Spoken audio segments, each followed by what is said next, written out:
ದೊಡ್ಡಬಳ್ಳಾಪುರ ನಗರದ ಹಳೆ ಬಸ್ ನಿಲ್ದಾಣ ಸಮೀಪವಿರುವ ಡಾಕ್ಟರ್ ರಾಜ್ಕುಮಾರ್ ಕಲಾಮಂದಿರದಲ್ಲಿ ಕರ್ನಾಟಕ ಮಾದಾರ ಮಹಾಸಭಾದಿಂದ ಸಾಮಾಜಿಕ, ಶೈಕ್ಷಣಿಕ ಮತ್ತು ಆರ್ಥಿಕ ಸಮೀಕ್ಷೆ ಬಗ್ಗೆ ಜಾಗೃತಿ ಹಾಗೂ ಸದಸ್ಯತ್ವ ನೋಂದಣಿ ಅಭಿಯಾನ ಕುರಿತು ನಡೆದ ಸಭೆಯಲ್ಲಿ ಮಾತನಾಡಿದ ಮಾಜಿ ಸಚಿವ ಎಚ್ ಆಂಜನೇಯ, ಕಳೆದ 4 ದಶಕಗಳ ಹೋರಾಟ, ತ್ಯಾಗ, ಬಲಿದಾನಗಳ ಫಲಶ್ರುತಿಯಾಗಿ ರಾಜ್ಯ ಸರ್ಕಾರವು ಒಳ ಮೀಸಲಾತಿ ಜಾರಿಗೆ ತಂದಿರುವುದು ನಮ್ಮೆಲ್ಲರಿಗೂ ಸಂತಸ ತಂದಿದೆ. ಒಳ ಮೀಸಲಾತಿ ಪ್ರಯೋಜನವನ್ನ ಸಮುದಾಯ ಪಡೆಯುವ ದಾರಿ ಸುಗಮವಾಗಿಲ್ಲ.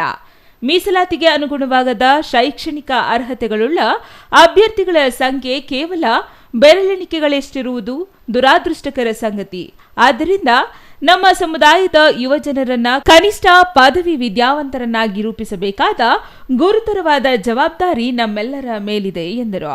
ಕರ್ನಾಟಕ ರಾಜ್ಯದಲ್ಲಿ ಹಿಂದುಳಿದ ವರ್ಗಗಳ ಆಯೋಗ ಸಾಮಾಜಿಕ, ಶೈಕ್ಷಣಿಕ, ಆರ್ಥಿಕ ಸಮೀಕ್ಷೆಯನ್ನು ಮಾಡ್ತಾ ಇದೆ.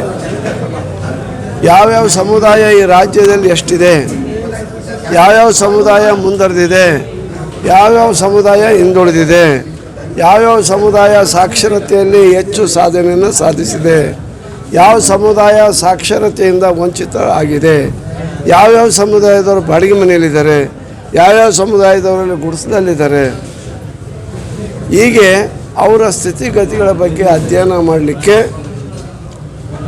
ಸಮೀಕ್ಷೆ ನಡೀತಾ ಇದೆ.